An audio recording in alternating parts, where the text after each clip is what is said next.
everybody, and welcome again to another League Critic Sonata Arctica special. A very special one indeed this time, because here is the review of the latest gem, the Ninth Hour.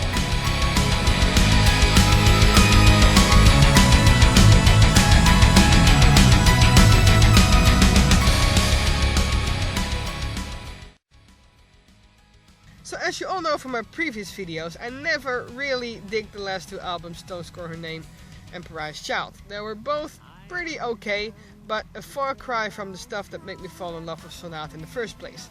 So I hoped and prayed for this one to be awesome once again, and yes, my prayers have been heard! Yeah! Since I got it for review earlier this week, it has been on repeat, non-stop, and I love it! Of course, you already have been spoiled quite a bit, as the first two songs are already out there for a while. Closer to an Animal and Life are the leading singles of the album, and also the most approachable, simple and catchy ones on there. Now, I already see a lot of people judge the entire album while only having heard these two. I think that is a really stupid thing to do, because these songs are not even close to the brilliance that lies further in this album. I think both songs are really great nonetheless, but they do start to bore quite a bit after a while. So people don't make the mistake of judging this entire album just by the singles, because you will miss out on the good stuff. The good stuff in this album lies, for me at least, in the songs Till Death Done Us Apart, Fly, Navigate, Communicate, and in the ballads We Are What We Are and Candle Dance. The first two that I mentioned are absolutely incredible and remind me a lot of the Days of Grace. Till Death Done Us Apart is a continuation to the famous Caleb, or also known as the Stalker Saga, but I don't really know how it fits in the story just yet, because I haven't really checked out the lyrics. The song itself reminds me a lot of Juliet, if I have to compare it to one of the previous installments, and it had some end of this chapter vibes as well. It has a lot of complex elements, and it has very enticing melodies, some chaos, some insanity, and yes, Psycho Tony is back. Yes!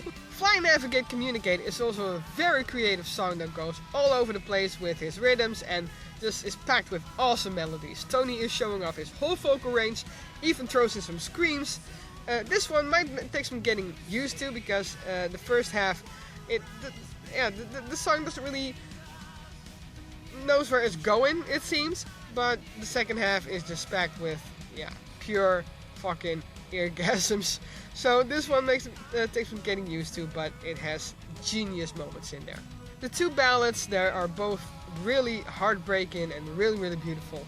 Especially Candle Dance is quite a tearjerker if you pay close attention to the lyrics. And in this song, and well, that counts actually for the whole album, the melodies are just once again phenomenal. If the Ninth Hour has really one major selling point, it is the melodies. And Tony really knows how to play with emotions this time, and this is one of the key things that makes this album so damn great. Everybody, including me, have been very anxiously waiting for the sequel to the legendary White Pearl Black Ocean story that started on the 2004 album Reckoning Night.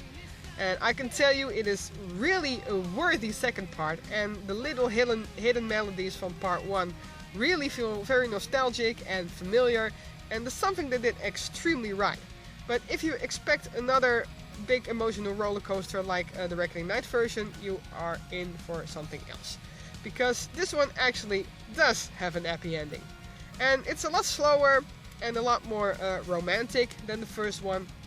It is really epic nonetheless, and wonderfully written. It's really a great song, but it's so different from the first one that you can hardly compare the two. I liked it a lot, but it was very different from what I expected in the first place. So this one needs some time to sink in as well. I think this album will please a lot of fans, whatever their preference is, if you like the old or the new Sonata, because there is something for everybody in there. The songs Fairy Tale and Rise and Night remind me a lot of the Weird Hearts Guild album actually, and are very speedy and catchy and generally very close to everything that Sonata has written in the past. But the question remains, will these songs be enough to please the people who are stuck in Sonata's music style from a decade ago? I do think, or at least I really hope it is, but as always, that remains to be seen. For further details on the album and my opinion about it, you can click on the links below, where I posted the entire review, both in English and in Dutch. Next week, I'll be attending their show in the O13 in Tilburg. Then I will also interviewing their keyboard player, Henrik Klingenberg. If you have any questions about the album, the tour, or Sonata in general that you think Henrik can answer for you, let me know and I will see if I can add your questions to my interview. Of course, you can expect a full report on the show and the interview in the next video. Until then, check out my reviews down below, give my Facebook a thumbs up and go buy the 9th Hour, because it's worth every penny, I assure you. And I'll see you all next time. Bye bye!